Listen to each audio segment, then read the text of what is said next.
Olha só, o jornal Estado de São Paulo informa que após a publicação de uma reportagem sobre a paralisia que o Ministério da Educação tem sofrido, o chefe da pasta, Abraham Weintraub, ordenou que gastos para demonstrar que algo sejam feitos, gastos para demonstrar que algo foi feito. As secretarias do MEC estão sendo procuradas para verificar a possibilidade de se investir nelas. No entanto, existe uma dificuldade de injetar dinheiro nas secretarias porque não foram desenvolvidos programas novos e os gestores têm pouco conhecimento dos antigos. Segundo fontes ouvidas pelo jornal, milhões de reais devem ser gastos até o fim do ano. Ontem, em evento em São Paulo, governadores e secretários de educação falaram em ano perdido para a área por causa da atual gestão da pasta. Secretários também contaram à reportagem que não houve qualquer planejamento do MEC com os estados ou diálogo entre os entes. Josias. Olha, a ser verdadeira essa informação, isso reforça o diagnóstico foi feito nesta semana por um grupo de trabalho da Câmara dos Deputados, de que o MEC opera sem planejamento e os programas estão sem execução adequada. Agora vai jogar dinheiro para o alto e fazer programas que tenham visibilidade. Eu tenho a sensação de que quando a gente puder fazer um levantamento com mais prazo, nós estamos aqui fechando o primeiro ano do governo, lá na frente, quando pudermos fazer uma análise sobre tudo que está acontecendo agora, eu tenho grande receio de que a área educacional seja o grande flagelo do governo de Jair Bolsonaro.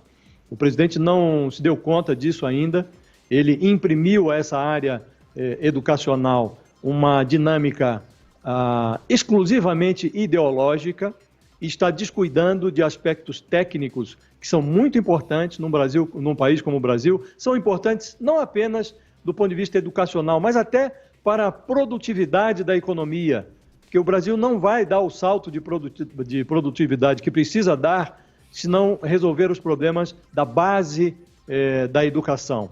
Então, acho que o presidente está descuidando de uma área que é central e ele vai descobrir isto quando for tarde demais.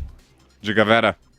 Bom, o ministro Abraham Weintraub vem numa escalada, né? A gente tem tratado disso aqui, é uma escalada meio anedótica ali da atuação dele, pautada muito pela lacração nas redes sociais, por aqueles vídeos que ele faz de gosto bastante duvidoso, e isso não é um acaso. Ele e o irmão têm essa crença de que é preciso você controlar a narrativa, controlar a guerra cultural e fazer com que a direita seja também pop.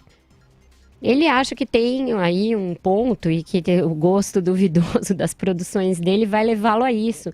Mas, por outro lado, ele se esqueceu que ele tem um transatlântico para comandar. O Ministério da Educação é um dos maiores, mais tentaculares ministérios de todo o país. A estrutura da nossa Constituição criou uma situação em que os repasses são federais, mas a execução das políticas educacionais ela é dividida entre estados e municípios. Isso obriga a União a ter um fluxo de informações, de recursos e de políticas com estados e municípios. Isso que os governadores estão relatando não é uma má vontade ideológica com o ministro, é o fato de que não existe esse elo de transmissão, não existe essa cadeia de comando, essa cadeia de políticas, de definição de políticas, e até hoje isso mostra por que a gente não tem uma definição do que vai vir no lugar do Fundeb, que se extingue no fim do ano que vem. Gente, isso não é uma coisa banal, uma coisa corriqueira. É simplesmente pegar a principal fonte de recursos para a educação, aquela que leva a que as crianças estudem, tenham uma merenda, tenham um material escolar, cessar essa fonte sem saber o que vai se pôr no lugar. Como a inoperância do MEC nisso era tamanha, o Ministério da Economia assumiu o protagonismo dessas negociações. E é ele que está levando a cabo essas negociações direto com o Congresso, de novo. Por que o ministro Abraham Weintraub existe, né? De onde ele surgiu?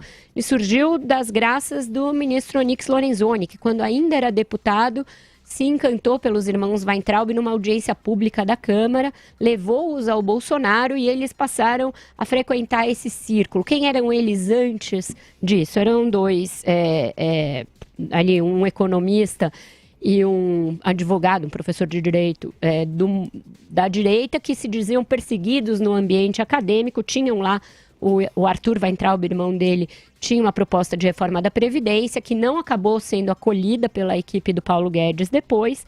E aí eles se cercaram desse pessoal. O Abraham Weintraub foi primeiro assessor do Onyx, o Arthur Weintraub é assessor do Bolsonaro, e assim eles vivem hoje em dia. Se você vai no Palácio do Planalto, o irmão dele, Arthur Weintraub, fica num anexo lá do palácio, disparando ligações, disparando torpedos, disparando tweets de propósito totalmente ideológico, fazendo a guerra ideológica ligado ali ao gabinete do ódio. E o Abraham Weintraub vai na mesma linha. Há um tempo atrás, os dois e mais o Onyx passaram a fustigar a política econômica do ministro Paulo Guedes, a partir de dentro. O ministro Paulo Guedes soube disso, criou-se ali um mal-estar entre essas duas alas e há pouco tempo chegou-se a pensar que o Weintraub e o Onyx Lorenzoni poderiam perder os cargos, o que o Bolsonaro negou. Então existe esse ambiente interno. Weintraub tem a oposição de uma ala do governo que sabe da sua inoperância técnica, a sua inoperância gestacional é ótimo, de gestão, e leva a que ele sofra também restrições internas. Vamos ver como o presidente Jair Bolsonaro vai gerenciar isso.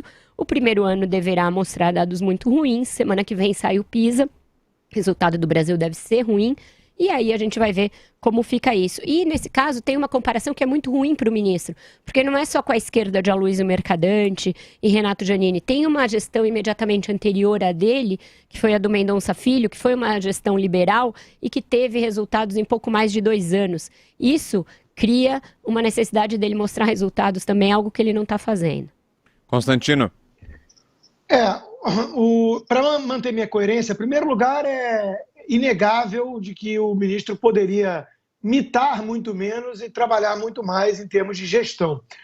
Dito isso, e para manter minha coerência, eu brinquei no programa que se o MEC fizer menos é bom, porque faz muito estrago, né? Durante décadas está aí o resultado vergonhoso dessa educação, entre aspas, desse ensino de péssima qualidade que temos no Brasil, do qual parte do problema é sim a questão ideológica, Paulo Freire, essa visão toda, essa doutrinação que ocorre solta em tudo que é escola e universidade, isso tudo é um problema, indisciplina e tudo mais, drogas, mas além disso tem a parte gerencial mesmo, de coisas mais comezinhas e que tem que ser lidadas no dia a dia, e parece que o ministro prefere perder tempo mitando. Então eu brinquei que se ficasse sem gastar dinheiro era melhor, agora eu preciso ser coerente e falar, poxa, que pena que ele quer gastar mais, ainda mais de forma acelerada para inglês ver, né, que é mostrar serviço. Então isso para mim é péssima notícia. Eu acho que tem que ter produtividade, fazer mais com menos. O Ministério é um mastodonte, né, é gigantesco, e é um dos que tem mais problema ideológico. Então é natural que a ala mais ideológica do governo queira se imiscuir mais desses assuntos. Até porque, vamos lembrar, né, que a turma de esquerda nunca escondeu, né, desde Gramsci, mas vamos falar de até Janine Ribeiro, que foi ministro, Lula, todos eles têm essa coisa de fazer a mente e o coração dos jovens, né? Então é óbvio que se existe a guerra cultural, e é uma premissa importante, eu acho que existe, é óbvio que ela vai se dar em maior visibilidade na questão do ensino, né? Isso é evidente. Agora, eu acho que existem formas e formas de combater o problema. Então, eu sempre tenho deixado claro isso aqui no programa. Eu não discordo de muita coisa que é diagnóstico dessa direita, né? Até o olavista. Eu não discordo do diagnóstico, eu discordo da receita.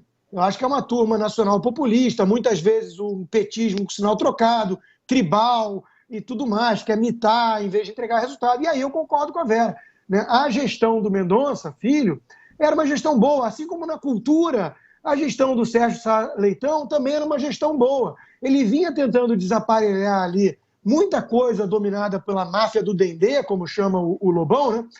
Ele vinha tentando desmontar isso, mas de forma discreta e entregando resultado, não jogando para a plateia. Então, eu acho que o presidente podia tomar uma decisão daqui para frente.